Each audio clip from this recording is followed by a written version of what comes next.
মুখ্যমন্ত্ৰী আত্মনিৰ্ভৰশীল অসম অভিযান 2.0ত আবেদন কৰা ব্যক্তিসকলৰ বাবে নতুনকৈ গুৰুত্বপূৰ্ণ আপডেট এটা ওলাইছে, যিটো জনাটো আপোনালোকৰ বাবে অত্যন্ত গুৰুত্বপূৰ্ণ। গ'লে আপোনালোকে বহুতেই মুখ্যমন্ত্ৰী আত্মনিৰ্ভৰশীল অসম অভিযানত আবেদন কৰিছে, কিন্তু বহুত সংখ্যক কিন্তু এটাই কুৱেশ্যন বা কমন কুৱেশ্যন কৰিছে, সেয়া হ'ল যে এতিয়ালৈকে আমাৰ মেছেজ বা কল অহা নাই। তো আপোনালোকৰ মেছেজ বা কল কেতিয়া আহিব, লগতে নতুনকৈ যিটো জাননী জাৰি কৰিছে বা নটিচ এটা প্ৰদৰ্শন কৰাইছে চৰকাৰৰ তৰফৰ পৰা বা কৰ্তৃপক্ষৰ পৰা, সেয়া কি আছে তাতে সেই বিষয়ে জনাম। আৰু 2N লিষ্ট অৰ্থাৎ দ্বিতীয় লিষ্টত কোনসকল চিলেক্ট হ'ব বা কোনসকলৰ নাম আহিব পাৰে বা 2N লিষ্ট কেতিয়া প্ৰকাশ হ'ব সেই বিষয়ে এতিয়া মই আপোনালোকক জনাবলৈ চেষ্টা কৰিম। লগতে আপোনালোকে বহুতেই ভাবি আছে যে আমি ইণ্টাৰভিউ দিলোঁ, আমাৰ ইণ্টাৰভিউ ভাল হৈছে, ইয়াৰ পিছতো আমাৰ কিয় চিলেকশ্যন হোৱা নাই, চিলেকশ্যন নোহোৱাৰ কাৰণ কি সেয়াও মই আপোনালোকক জনাম। গতিকে আপুনি ভিডিঅ'টো সম্পূৰ্ণকৈ চালে উপকৃত হ'ব বুলি মই আশা কৰোঁ। তো মই এটা এটাকৈ সকলো বিষয়বস্তু জনাবলৈ চেষ্টা কৰিম। প্ৰথমতে চাওক, আপোনালোকে দেখিব পাইছে অফিচিয়েল নটিচ যিটো আছে, publication of 2N selection list CMAAA 2.0 scheme, date হ'ল 11/2/2026 ওলাইছে আৰু ৰেফাৰেঞ্চ নাম্বাৰ আপোনালোকে দেখিবলৈ পাইছে। ইয়াতে কি কৈছে, this is hereby notice for general information to the application under the CMAAA 2.0 scheme that the second list of eligible applicant will be publish shortly by the competent authority. তো ইয়াতে কৈছে যে যিসকলে নেকি মুখ্যমন্ত্ৰী আত্মনিৰ্ভৰ অসম অভিযান বা CMAAA 2.0ত আবেদন কৰিছিল,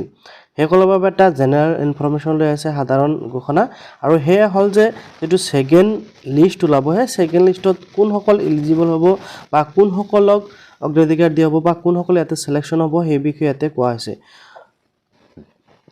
তাৰপিছত কৈছে the 2N list will be specially include applicant who were previously categories under the following condition। তো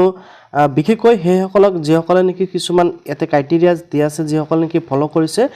স্পেচিয়েলি সেইসকলক কিন্তু এই যিটো 2N লিষ্ট আহি আছে অহাকালি 15 তাৰিখৰ দিনাখন, সেইসকলক ইয়াতে অগ্ৰাধিকাৰ দিয়া হ'ব। এতিয়া কোনসকলক ইয়াতে অগ্ৰাধিকাৰ দিয়া হ'ব বা কোনসকল ইয়াতে মানে চিলেকশ্যন হোৱাৰ সম্ভাৱনা বেছি আছে সেই বিষয়ে মই আপোনালোকক বুজাবলৈ চেষ্টা কৰিম। এই নটিচখনতে কিন্তু সকলো ডিটেইলছ ইয়াতে উল্লেখ কৰিছে। তো mark as fail not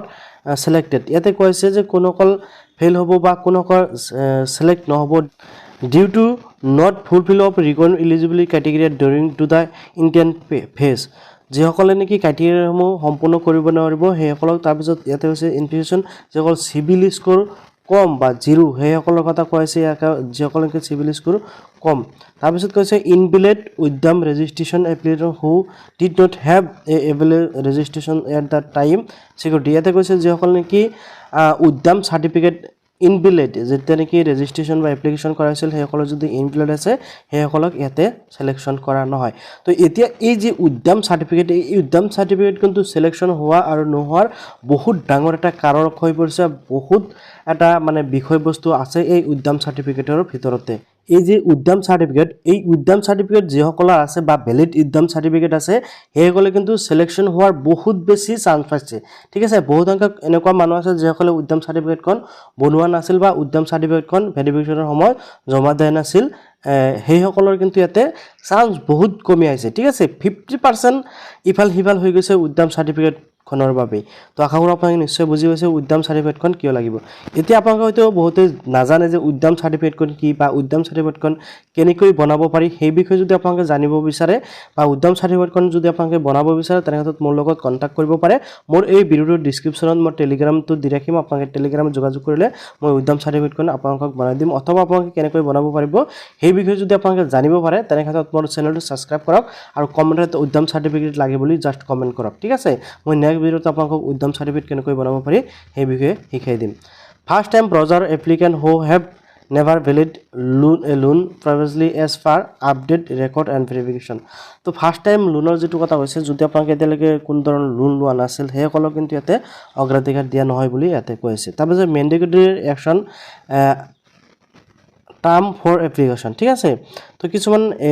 term and condition ইয়াতে উল্লেখ কৰিছে যেনেকৈ চিভিল স্কোৰ থাকিব লাগিব আপোনালোকৰ উদ্যম চাৰ্টিফিকেটখনৰ যদি কোনো ধৰণৰ ভুল ভ্ৰান্তি আছে সেয়া কিন্তু আপোনালোকে আপডেট কৰিব লাগিব ইয়াতে কৈছে ইমিডিয়েটলি ইফ নট অলৰেডি ডান আপোনালোকে কিন্তু অলৰেডি আপোনালোকক অতি শীঘ্ৰে আপডেট কৰিবলৈ দিছে আপোনালোকে অতি শীঘ্ৰে আপডেট কৰাই ল'ব লাগিব দেন আপোনালোকে কৈছে ডকুমেণ্ট ভেৰিফিকেশ্যন আপোনালোকৰ ডকুমেণ্টছসমূহ ডাবল চেক কৰিব মানে আপোনালোকক ডকুমেণ্টছসমূহ আকৌ চেক কৰিব কৈছে যদি কোনো ধৰণৰ ভুল ভ্ৰান্তি আছে তেনেক্ষেত্ৰত আপোনালোকে সেইটো কি কৰিব লাগিব আপোনালোকে শুধৰণি কৰিব লাগিব তাৰপিছত ইয়াতে কৈছে the final publication date of the 2N list will be announced via the official department website and physical notice board. Please monitor official communication channel regular for further update. তো ইয়াতে কৈছে যে যেটো নেকি নোটিফিকেশন বা যেটো নেকি লিস্ট ওলাব হে লিষ্টৰ 2N ফেছৰ লিষ্টৰ লিষ্ট যেটো ওলাব হেটো কিন্তু যেটো অফিচিয়েল ৱেবসাইট বা আপোনালোকে কমিউনিকেশ্যনত যেটো অপচন আছে মানে যেটো আপোনাৰ অফিচ আছে সেই অফিচত গৈ কিন্তু আপোনালোকে কি কৰিব পাৰিব চেক কৰিব পাৰিব ফিজিক্যাল কৰিব পাৰে এতিয়া মই আপোনালোকক কোৱা কথাখিনি আপোনালোকে নিশ্চয় ভালকৈ বুজি পাইছে আপোনালোকে 2N লিষ্টত সিলেক্ট হ'ব বিচাৰে তেনেক্ষেত্ৰত আপোনালোকৰ উদ্যম সাৰ্টিফিকেট লগতে যিসমূহ ডকুমেণ্টছ আছে সেইসমূহ আপোনালোকে সঠিক কৰি ল'ব লাগিব তেতিয়া আপোনালোকে সিলেকশ্যন পাব এতিয়া আন এটা গুৰুত্বপূৰ্ণ বিষয় বহুত সংখ্যক মানুহ এনেকুৱা আছে যিসকলে এতিয়া কমেন্ট কৰি আছে যে এতিয়ালৈকে আমাৰ ফোন বা কল অহা নাই চাওক এই যি চেক বিতৰণ এই চেক বিতৰণ কিন্তু 22 তাৰিখলৈকে কৰি থাকিব তো আপোনালোকৰ যেটো ডিস্ট্ৰিক্ট আছে বা আপোনালোকৰ যেটো জিলা আছে সেই জিলা অনুযায়ী কিন্তু আপোনালোকক কি কৰিব কল কৰিব এই যিখন লিষ্ট আপোনালোকে দেখিবলৈ পাইছে এই লিষ্টত কিন্তু কি কৰা হৈছে ডিস্ট্ৰিক্ট ওয়াইজ অৰ্থাৎ দুটা তিনিটা ডিস্ট্ৰিক্ট মিলাই এখনকৈ ইভেন্ট বা এখনকৈ মিটিং পাতিছে আৰু সেই মিটিংত আপোনালোকক ডেট দিছে সেই ডেটত আপোনালোকে কি কৰিব লাগিব যাব লাগিব এতিয়া কথা হ'ল যে আপোনালোকৰ ডিস্ট্ৰিক্টত বা আপোনালোকৰ ফোন কেতিয়া আহিব